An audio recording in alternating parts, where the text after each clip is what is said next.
Os astronautas das naves Apollo foram mesmo à Lua? Esta pergunta é o centro de uma das maiores teorias de conspiração de sempre, que surgiu numa época de suspeita global e de desconfiança política. Eles tiveram de forjar as viagens à Lua porque sabiam que não se podia ir à Lua e regressar. Fizeram uma produção, uma peça em palco, digamos assim.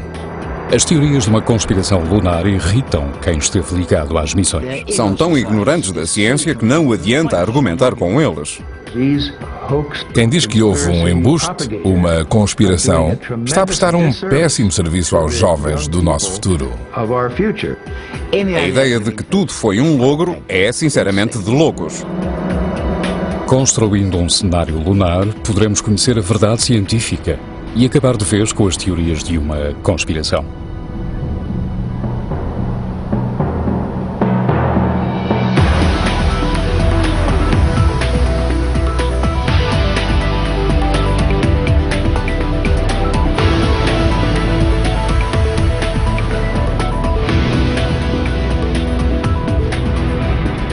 A verdade sobre a conquista lunar.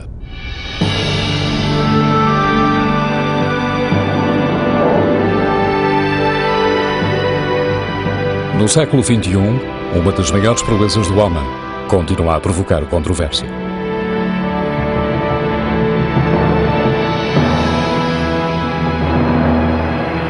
It's one small step for man, one giant leap for mankind. As alunagens das naves Apollo aconteceram mesmo ou foram um embuste muito bem engendrado? Bill Kaysing é muitas vezes chamado o pai dos defensores da teoria de uma conspiração lunar. Penso que quando Neil Armstrong disse que era um passo pequeno para o homem, mas um salto gigantesco para a humanidade, a pegada que deixou foi na Zona 51, a norte de Las Vegas, Nevada. Edwin Buzz Aldrin, astronauta da nave Apollo 11, foi o primeiro a seguir os históricos passos de Neil Armstrong. Sou totalmente pela liberdade de expressão, mas penso que as pessoas têm de ser responsáveis quando, intencionalmente e em seu benefício, pensam em enganar os jovens, que são os futuros dirigentes do mundo.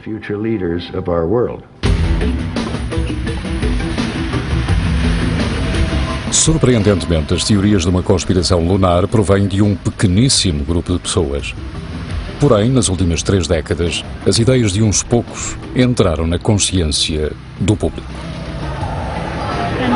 Tenho ouvido dizer que a alunagem foi feita num estúdio de televisão.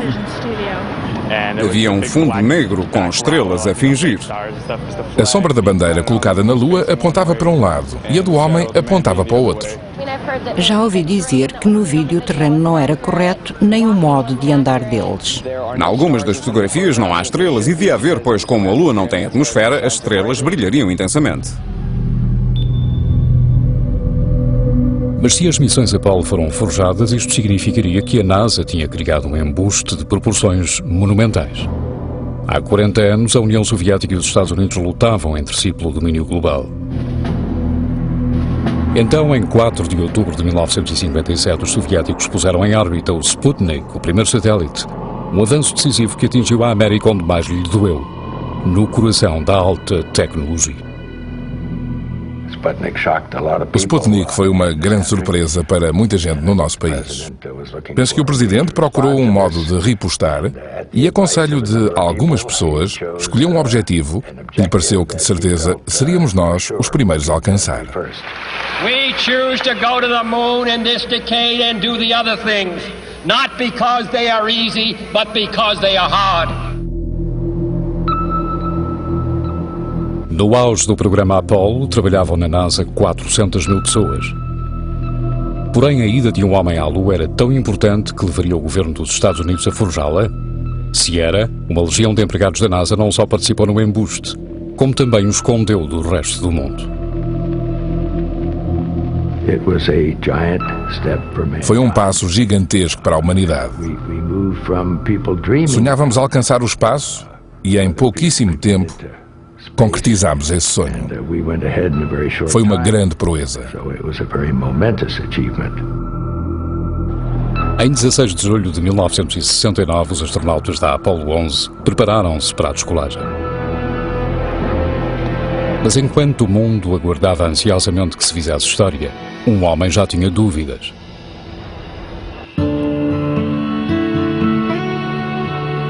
Durante a década de 60, Bill Kaysing foi diretor de publicações técnicas na Rocketdyne, a empresa que ajudou a fabricar os foguetões Apollo. Kaysing, que tinha acesso a alguns dos documentos altamente secretos da empresa, questionou a competência do projeto Apollo. Afirma ele que a CIA tentou silenciá-lo com 3 atentados contra a sua vida. Atualmente leva uma vida tranquila no deserto de Nevada, onde tem um refúgio para gatos. Acredito mesmo que os astronautas não estavam na cápsula de comando no lançamento. Se fez um número de magia com eles. Subiram no elevador, mas desceram pouco depois. Por outras palavras, não se quis arriscar as vidas dos astronautas no caso de o foguetão Saturn rebentar. Tal como Bill Kaysing, Ralph René, engenheiro autodidata e escritor, questiona a aptidão da NASA para a engenharia na altura dos lançamentos. Eles não podiam ir à Lua com os meios que tinham.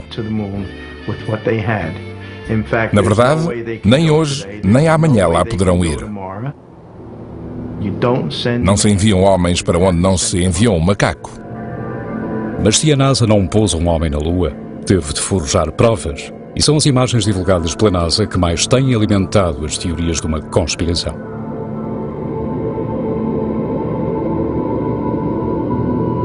Marcus Allen é o editor inglês da Nexus, uma revista de política, história e ciência alternativas. É possível demonstrar que tais fotografias não foram tiradas na superfície da Lua. Se não foram tiradas na superfície da Lua, só há outro sítio onde podiam ser tiradas: a Terra. Os defensores da teoria de uma conspiração creem que as 6 idas das naves Apollo à Lua foram logros e apontam para estas fotografias da NASA como provas. Por exemplo, afirmam que as zonas iluminadas por trás deviam ser sombrias, quando na realidade mostram todos os pormenores. Noutras, as sombras fazem ângulos quase retos. Será porque havia várias luzes? Em nenhuma das fotografias da Apollo se vê um único vestígio de estrelas, apesar de terem sido tiradas no espaço. Quando se acelera um filme de arquivo, os astronautas parecem deslocar-se à velocidade normal da gravidade da Terra. E o que faz a bandeira parecer ser batida por uma brisa, quando na Lua não há vento?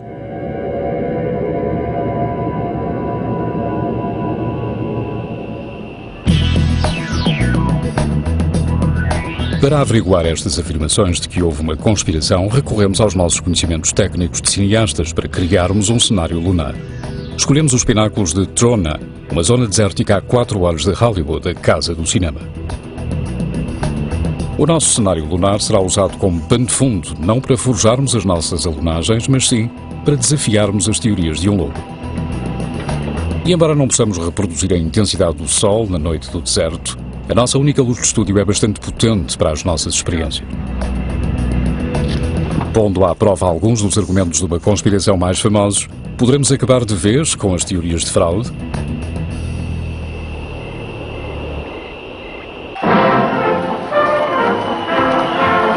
Em 1969, o público tinha poucos motivos para questionar o histórico primeiro passo da humanidade na Lua.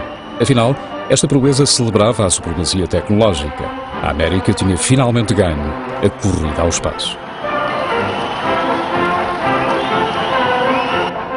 Enquanto milhões festejavam a histórica missão, Ian Morrison era aluno no radiotelescópio de Jodrell Bank, perto de Manchester, Inglaterra. De lá presenciou o acontecimento de uma perspectiva única. O dispositivo de radiodetecção do telescópio permitiu-lhe escutar as conversas dos astronautas. Possibilitou-lhe ainda seguir o módulo Eagle nos preparativos para pousar na superfície da Lua. Não estávamos a seguir oficialmente a nave Apollo, mas sim a escutá-la por divertimento, no nosso interesse. T-minus 15 seconds, guidance is internal. 12, 11, 10, 9, ignition sequence start. Pudemos ouvir toda a conversa dos astronautas até pousarem na superfície. Estavam muito entusiasmados e deve ter sido maravilhoso quando pousaram. 2, 1, 0. Liftoff. We have a liftoff. 32 minutes past the hour. Liftoff on Apollo 11. O astrónomo Sir Patrick Moore relatou a missão em direto para a televisão inglesa. Desde o alvorecer da humanidade que sonhamos ir a outros mundos. Aquela era a primeira vez que se concretizava esse sonho. Foram momentos empolgantes, claro, e também de grande tensão. Eu conhecia Neil e Buzz. Como não havia possibilidade de salvamento, se a alunagem corresse mal, eles não poderiam regressar, e esse pensamento era insuportável. Os defensores da teoria de uma conspiração afirmam que a NASA enfrentava um grande desafio com a sua primitiva tecnologia da década de 60. Apenas 14 meses antes da missão Apollo 11, Neil Armstrong pilotou num ensaio um protótipo do veículo da lunagem. O resultado foi desastroso. Por azar, ele perdeu o domínio do veículo, mas por sorte conseguiu ejetar-se antes de este se desfazer em chamas.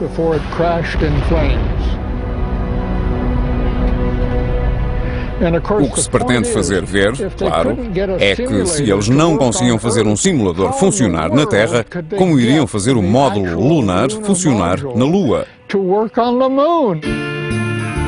Os defensores da teoria de uma conspiração questionam não só as aptidões técnicas do módulo de alunagem, como também os computadores que o guiavam.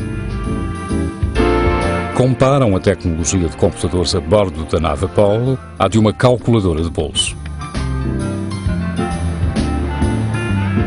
Jim Oberg é um ex-engenheiro do vai-vem espacial e tinha sido contratado pela NASA para escrever um livro a rebater as afirmações de conspiração. Quando a NASA desistiu do livro, Jim continuou a sua defesa do projeto Apollo. É espantoso reparar que num automóvel talvez haja mais tecnologia de computadores do que nas naves espaciais Apollo. Mas como Jim faz notar, o que conta não é a tecnologia de que dispomos, mas sim o modo como a usamos. Naquele tempo, a linguagem dos computadores das Apollo era numérica. Ao contrário dos computadores pessoais modernos, os computadores das Apollo não tinham de armazenar ficheiros nem de processar imagens. A maior parte dos complexos cálculos era feita no controle da missão, e estas informações eram transmitidas aos astronautas. Era um computador muito simples, porém todas as tarefas necessárias estavam bem definidas e eram bem entendidas. O computador não podia fazer muito mais, mas era capaz de fazer o suficiente pelas Apollo. Em Jodrell Bank, Ian Morrison acompanhou os cruciais derradeiros minutos do maior desafio ao módulo Eagle, guiado por computador, pousar na Lua. Tínhamos aqui equipamento que podia medir a aceleração ou desaceleração da nave espacial a abrandar para pousar. Está aqui mostrado graficamente. Isto é uma cópia do gráfico original. Vemos uma curva suave. O tornar-se menos pronunciada significa que a nave estava a descer lentamente para pousar, controlada por computadores. 60 seconds. Lights on. Mas o mais interessante é que, pouco antes de parecer ir pousar, o gráfico mudou. E em vez de descer, a nave acelerou para cima. Quando estávamos a 150 metros da superfície, Neil Armstrong mudou manualmente a direção à nave, pois viu que estávamos a ir para um sítio que lhe parecia pouco adequado e quis sobrevoá-lo para alcançar o outro lado. Roger, 1201 alarm. Roger, we got you. We're going at alarm. Neil Armstrong tinha percebido que o piloto automático ia fazê-los pousar numa cratera repleta de pedregulhos. Ele fez subir o módulo. Vemos que aqui há um pequeno solavanco na altura em que ele acelerou para se afastar da superfície. A seguir vemos esta pequena ondulação de quando sobrevoou a cratera e por fim fez pousar o módulo. Contact light. Okay, engine stop. We copy you down, Eagle. Tranquility Base here. The Eagle has landed. Então ouviu-se a voz do Neil. O Eagle pousou. Para mim foi um momento de grande alívio, mas como estava em direto, tive de ser comedido no que dizia. That's one small step for man, one giant leap for mankind. Os primeiros passos da humanidade na Lua tornaram-se o epicentro das teorias de um embuste. Ao tentarem provar que as missões foram forjadas, os defensores da teoria de uma conspiração analisaram as imagens uma a uma. Um dos conjuntos de imagens mais famosos da história é a dança de Buzz Aldrin na paisagem lunar. Quase ao fim de 2 horas e meia diante da câmara de televisão, pude saltitar de um lado para o outro e demonstrar os diferentes métodos de deslocação. Devido às restrições do fato espacial, os movimentos eram como que ao retardador. Mas os defensores da teoria de uma conspiração afirmam que estas imagens foram filmadas num estúdio e emitidas a meia velocidade.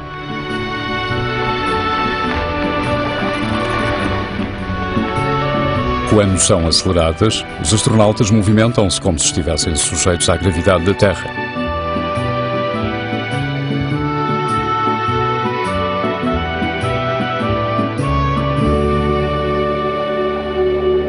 No nosso cenário lunar, o nosso astronauta vestiu uma réplica fiel de um fato da Apollo 11.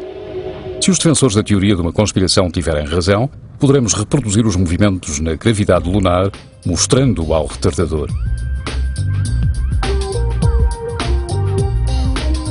A meia velocidade, os desajeitados saltos do nosso astronauta assemelham-se vagamente aos de quem caminha na Lua, mas ele não consegue imitar a leveza dos passos de dança de Buzz Aldrin.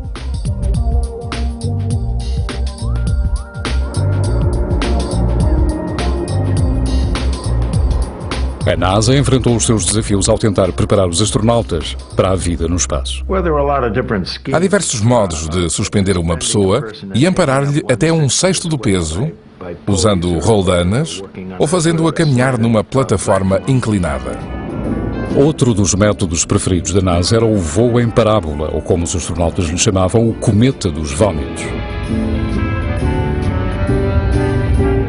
Subindo e mergulhando numa série de arcos, um avião pode simular gravidade reduzida durante 30 segundos. Estas sessões serviam para ensaiar os fatos espaciais.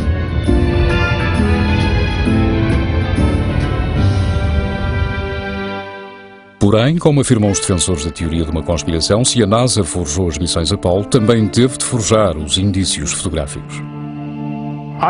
Não creio que os astronautas pudessem ter tirado as maravilhosas fotografias que a NASA apresentou como tendo sido tiradas na Lua. Havia muitos impedimentos naturais.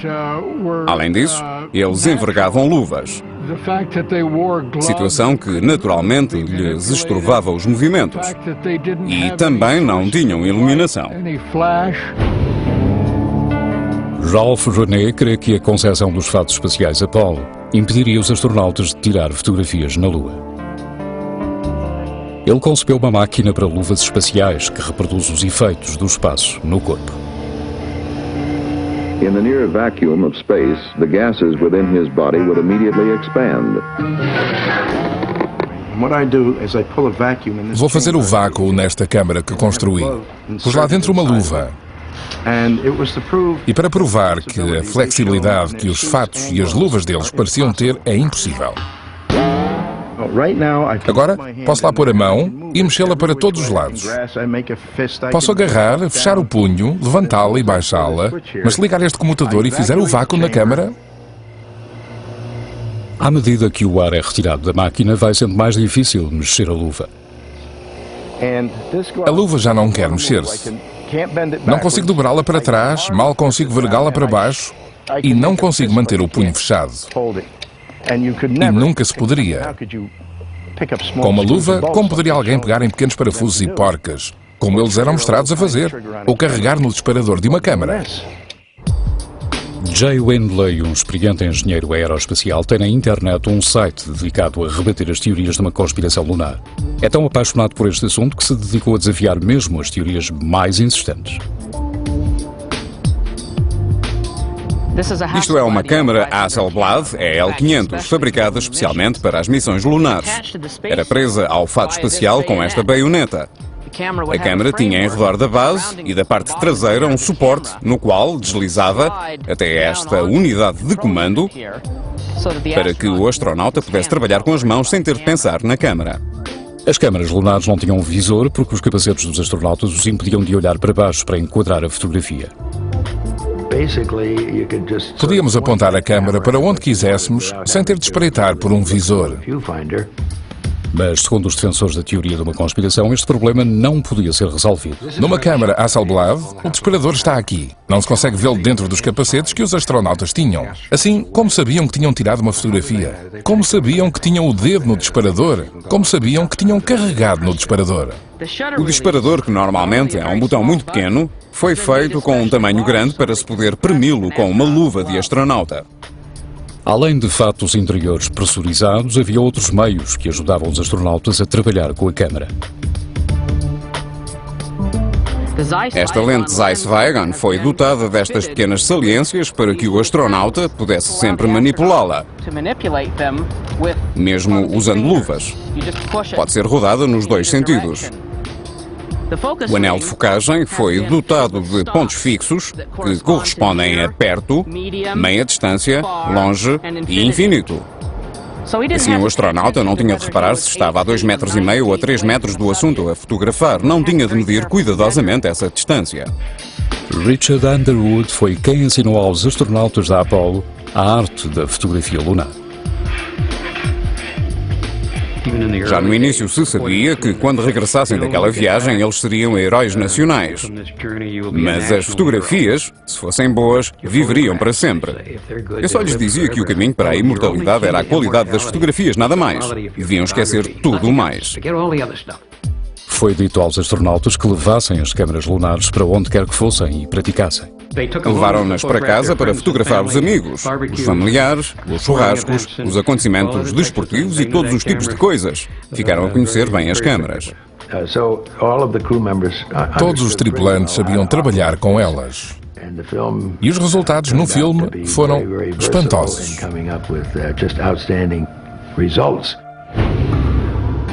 Ironicamente, estes resultados espantosos conduziram a uma das mais famosas anomalias fotográficas, o estranho caso das sombras lunares.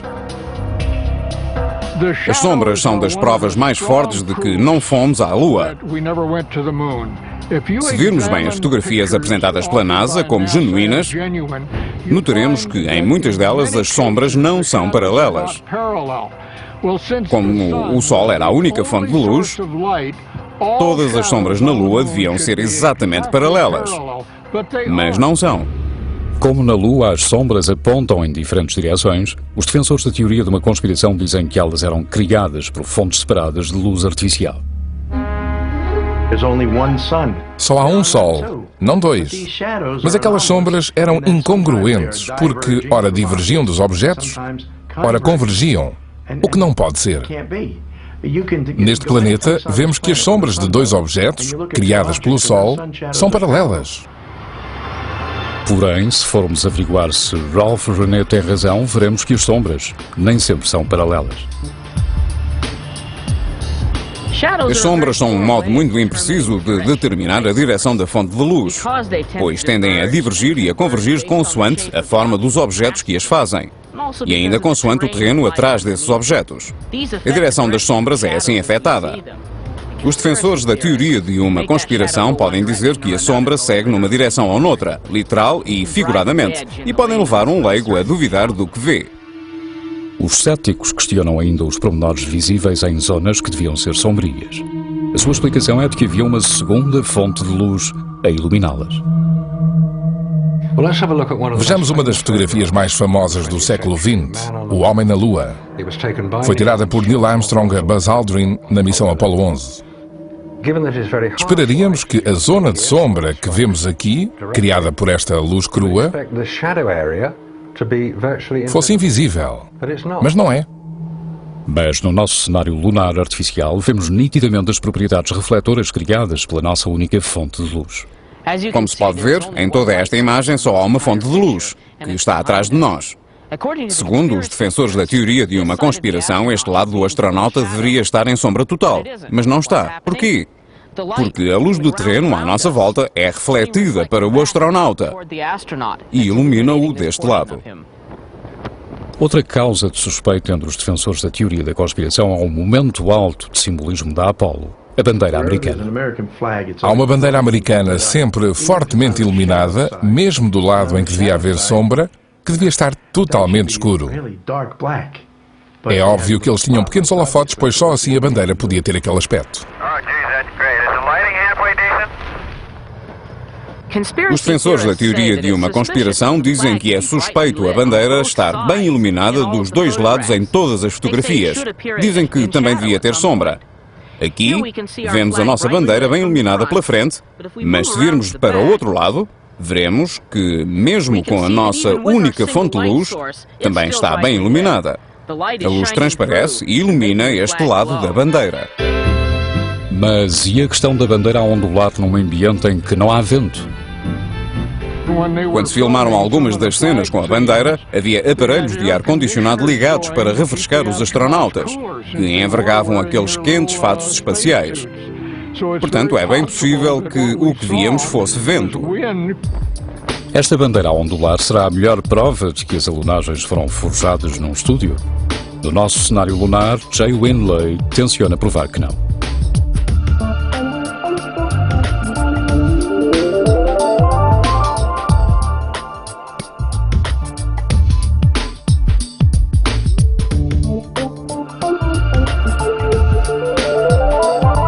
A colocação das bandeiras da Apollo deu aos defensores da teoria de uma conspiração que eles creem que seja a sua carta vencedora. O que vejo é um adejar, causado por pressões variáveis de vento. Portanto, a fotografia não poderia ter sido tirada na Lua, por muito que os apologistas digam que foi ou isto ou na Lua à brisa. Apesar de todos os preparativos na Terra, Neil Armstrong e Buzz Aldrin não sabiam o que esperar quando foram colocar a bandeira. A colocação da bandeira na Lua foi realmente um momento alto de simbolismo da missão. Não foi uma coisa ensaiada. Neil sabia onde a bandeira estava guardada. Fomos buscá-la e juntámos as duas peças.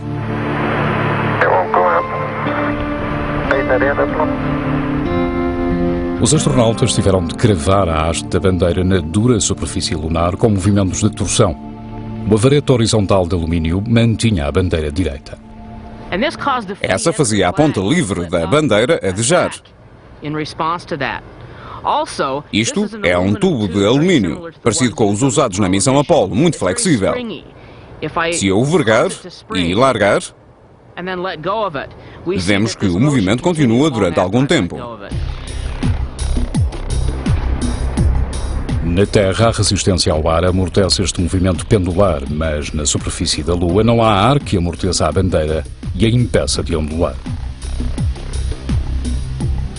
O indício mais óbvio de que a bandeira estava mesmo na Lua é que não se mexia quando eles passavam perto dela. Só se mexia quando eles tocavam na haste ou a largavam, fazendo-a baloiçar para trás e para diante. Não ondulava como se fosse atingida por um sopro. Baloiçava para trás e para diante como uma cota de malha. Experimentem fazer isto lá em casa.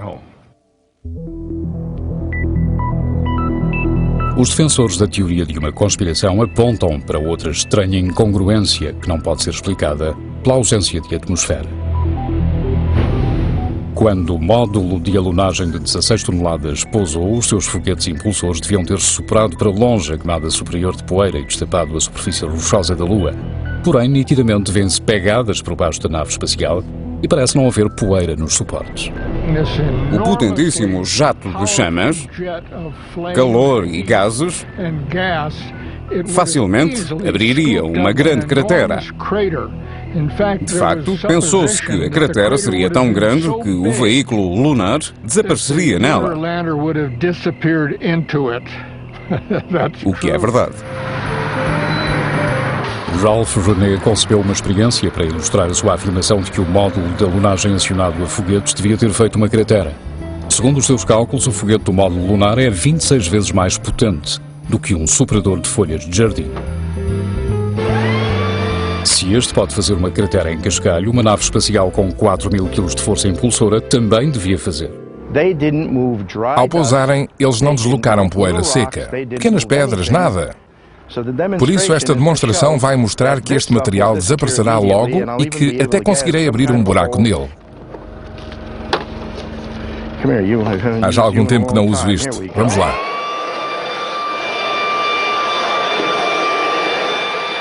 Se René tiver razão, a superfície lunar, tal como este monte de cascalho, apresentaria sinais visíveis de ter sido afetado. Depois de pousarem, a poeira fica onde estava. Como pode ser? Se soprarmos poeira para longe, ela vai para longe, como fiz aqui. O chão ficou limpo. Porém, ao aproximar-se da Lua, o veículo Eagle tinha reduzido para 25% a sua potência. Ao descer para pousar, o seu suave movimento de avanço reduziu ainda mais o efeito dos impulsores na superfície da Lua. E um olhar mais atento a algumas das fotografias revela que, de facto, a alunagem afetou uma finíssima camada de poeira, mas não o suficiente para esta cobrir os suportes do módulo. Mas a poeira não é o único elemento que falta nas provas fotográficas. Como na Lua não há condições meteorológicas, esperaríamos uma vista espetacular do espaço, porém nas fotografias da Apollo não há estrelas. Felizmente para mim e para os que procuram apurar a verdade, eles não tiraram fotografias das estrelas. Bill Kaysing está convencido de que isto foi uma decisão consciente da NASA. Os astrónomos poderiam facilmente perceber que as posições das estrelas não eram as que apareceriam numa fotografia tirada na Lua. Assim, é mais um caso em que se ignorou um pormenor por não se poder forjá-lo.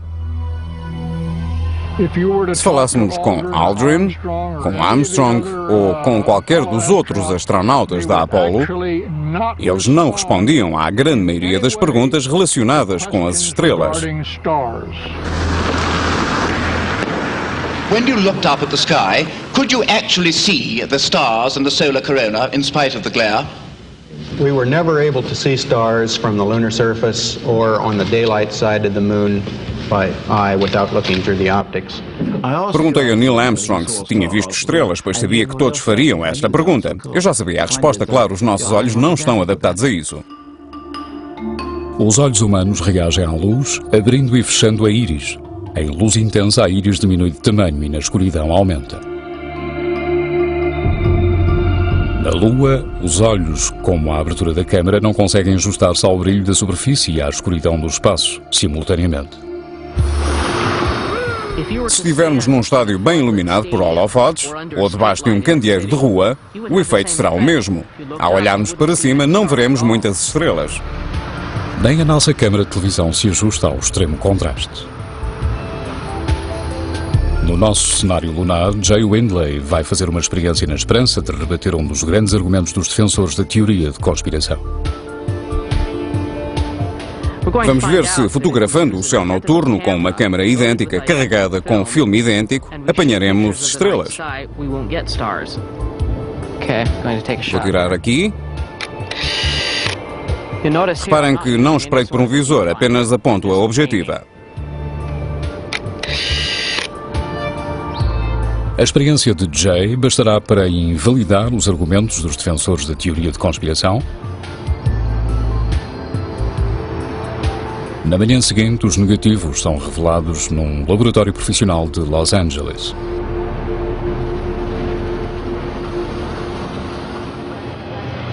Na nossa experiência no deserto, tirámos várias fotografias com diferentes formatos de filme. Nesta fotografia, em 35mm, vemos que as sombras dos tripulantes, causadas pela nossa única fonte de luz, convergem. Na verdade, há uma diferença de quase 90 graus na direção das sombras. Nesta, vemos o efeito do terreno nas sombras. Os montes fazem mudar a direção das sombras. Aqui, a sombra dos astronautas está numa direção e a da tripulação está noutra, devido ao monte. Estes resultados contradizem diretamente as insinuações de conspiração. Tal como os astronautas da Apollo, nós tivemos de adivinhar as distâncias e a exposição. E como não tínhamos um visor, tivemos de adivinhar a direção em que a câmara apontava. E vemos nitidamente que, mesmo com tais deficiências, tirávamos fotografias bastante boas. Vemos logo que nesta fotografia não há estrelas, embora durante a nossa experiência elas fossem bem visíveis. Acontece que são demasiado esmaiecidas para o filme registá-las com a exposição que usamos para estas fotografias. Os resultados da nossa experiência fotográfica parecem ser incontestáveis. Mas a misteriosa imagem desta pedra numa fotografia da Apollo 16 parece apoiar as afirmações de que todas as alenagens foram forjadas. É obviamente uma pedra feita de pasta de papel. Nela vê-se nitidamente a letra C. Para Ralph René, a pedra C devia ser chamada o adereço C. Em Hollywood, quando fazem um cenário, o diretor dos cenários dispõe no chão cartões que têm um A, um B, um C, ou estão numerados de 1 a 10. E o técnico dos adereços põe os adereços em cima desses cartões. Mas em Hollywood tem-se o cuidado de virá-los para não se ver o que tem escrito. A NASA explica que a fotografia tinha um defeito. A letra C é apenas um pelo no negativo.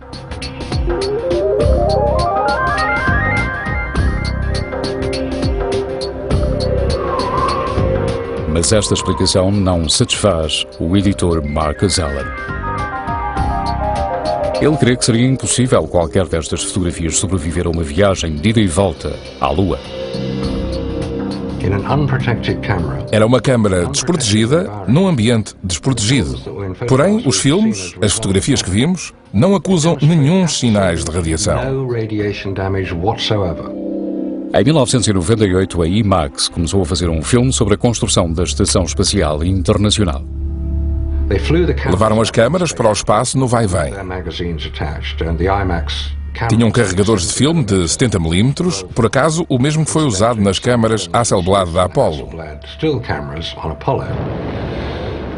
Esse filme tinha de ser protegido e foi em caixas revestidas de chumbo. Segundo os defensores da teoria de uma conspiração, a radiação era o último obstáculo insuperável. Não só destruiria o filme, como também mataria os astronautas. O campo magnético da Terra protege-a de grandes quantidades de radiação, mas os defensores da teoria de conspiração creem que para lá desta zona, nas profundezas do espaço, os astronautas seriam vulneráveis aos efeitos mortíferos da radiação. A Lua é continuamente atingida pelo terrível calor do Sol. E, claro, há a radiação cósmica e ainda os micrometeoritos, que se deslocam a 96 mil km por hora e que atravessariam a câmara, o filme e os astronautas.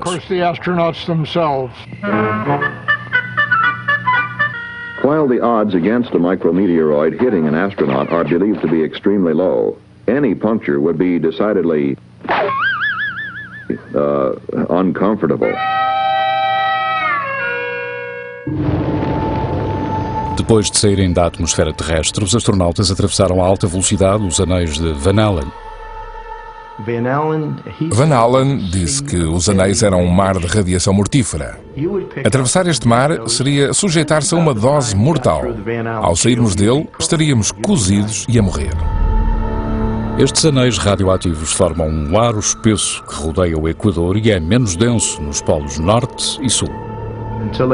Assim, mesmo rodeando a cápsula com 2 metros de água ou com uma massa equivalente de chumbo, não se atreveriam a atravessar o escudo de Van Allen. De facto, o Dr. Van Allen, que ainda é vivo, não faz segredo de que considera disparatado o que se diz da radiação mortífera e que é só para quem gosta do absurdo, como ele diz. Ele diz que os níveis de radiação não chegam para fazer-nos mal, a menos que lá ficamos muito tempo, cerca de um mês. A NASA afirma que os astronautas suportaram apenas uma breve exposição ao passarem uma hora na parte menos espessa dos anéis. Mas depois de a atravessarem, enfrentaram um perigo ainda maior. Queriam aqueles cómicos meter-se numa nave de folha de estanho, convencidos de que esta os protegeria da radiação solar? Não me refiro à luz, mas sim à radiação das tempestades solares. Se sujeitarmos um homem a uma erupção solar potente, ele morrerá, se não tiver uma proteção. As erupções do Sol podem fazer avariar os satélites e as redes de energia elétrica. Mas também podem ser detectadas por um sistema de computadores que nos avise com antecedência. Quem pousasse na Lua seria bombardeado pela radiação solar. Foi por isso que eles tiveram de esconder tudo, porque não é possível fazer tal coisa. Não era possível naquela altura, não é possível agora, e de certeza não será possível no futuro quando tentarem fazer a tal missão tripulada a Marte. Apenas 3 meses depois da missão Apollo 16, a NASA reconheceu que uma violenta erupção solar tinha atingido a superfície da Lua. Tinha sido uma erupção tão poderosa que talvez tivesse matado os astronautas se eles lá estivessem. As erupções solares são daqueles fenómenos que são um risco calculado, pois logo que nos atingem, enchem-nos de radiação. Mas temos muito tempo, horas, se não mesmo um dia ou mais, para regressarmos à Terra ou procurarmos um local blindado ou prepararmos-nos. Os astronautas só podiam valer-se da nave espacial para sobreviverem a uma erupção solar. Eles tinham pensado nisso. Tinham planeado virar o extremo mais volumoso da nave para uma possível frente de radiação. Esse extremo da nave e todo o combustível nele contido concederiam proteção suficiente contra essa vaga de radiação. Para os defensores da teoria de conspiração, a radiação é o último prego do caixão. Eles creem que os astronautas não poderiam sobreviver a uma viagem de ida e volta à Lua. Mas a radiação talvez também permita desvendar segredos da própria superfície lunar. A radiação poderá dar a resposta definitiva à pergunta: pousamos mesmo na Lua?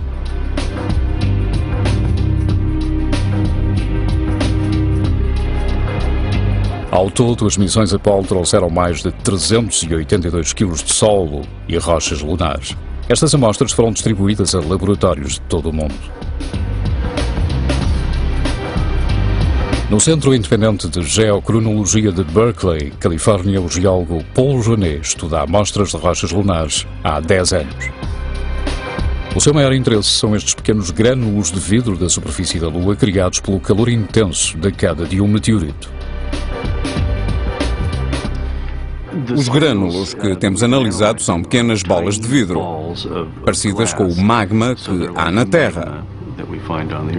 Embora tenham arrefecido rapidamente e tenham tomado a forma de esferas de vidro, essencialmente uniformes. Porém, contrariamente aos grânulos encontrados na lava vulcânica terrestre solidificada, a ausência de gravidade da Lua produz grânulos maiores e mais redondos. Pusemos neste disco de cobre 145 desses grânulos da Lua. O disco será colocado numa câmara de amostragem que vemos aqui. Usando um sistema de aquecimento a laser para libertar os gases encerrados nos grânulos, Paul Genet procura indícios de radiação cósmica a fim de obter pistas relativas à idade e à origem dos grânulos.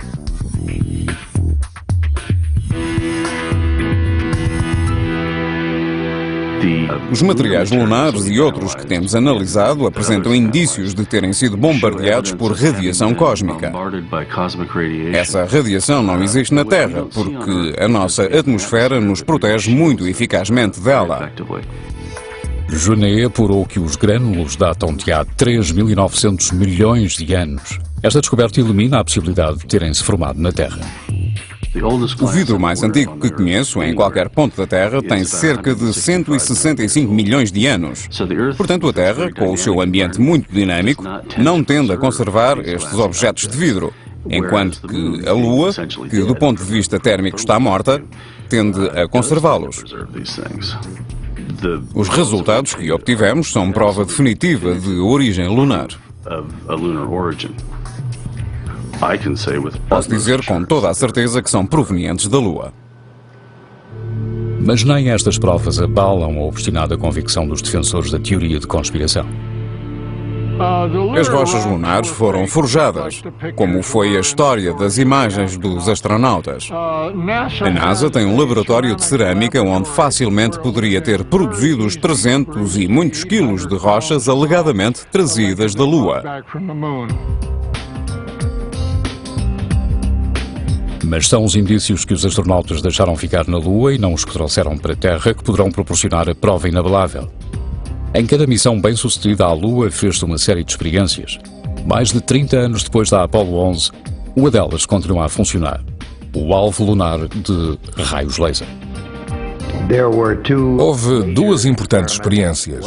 Uma foi um conjunto de refletores para refletir feixes de laser emitidos da Terra para a Lua.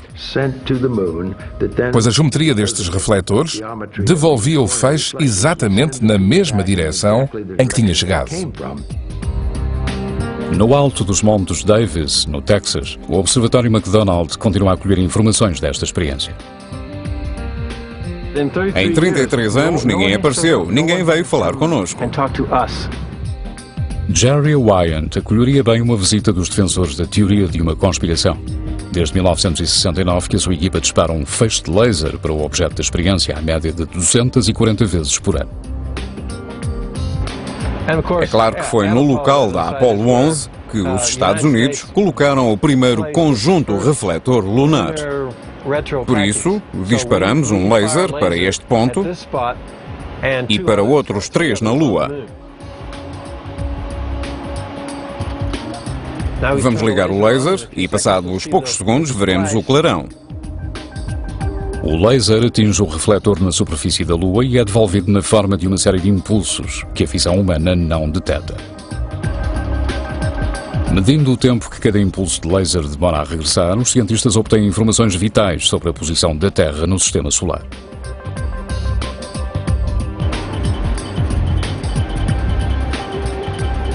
Esta luz não provém da Lua. Este clarão é a luz recebida pelo nosso telescópio. Este é o primeiro local em que o homem pisou a Lua. A nossa busca da verdade revelou a resposta definitiva.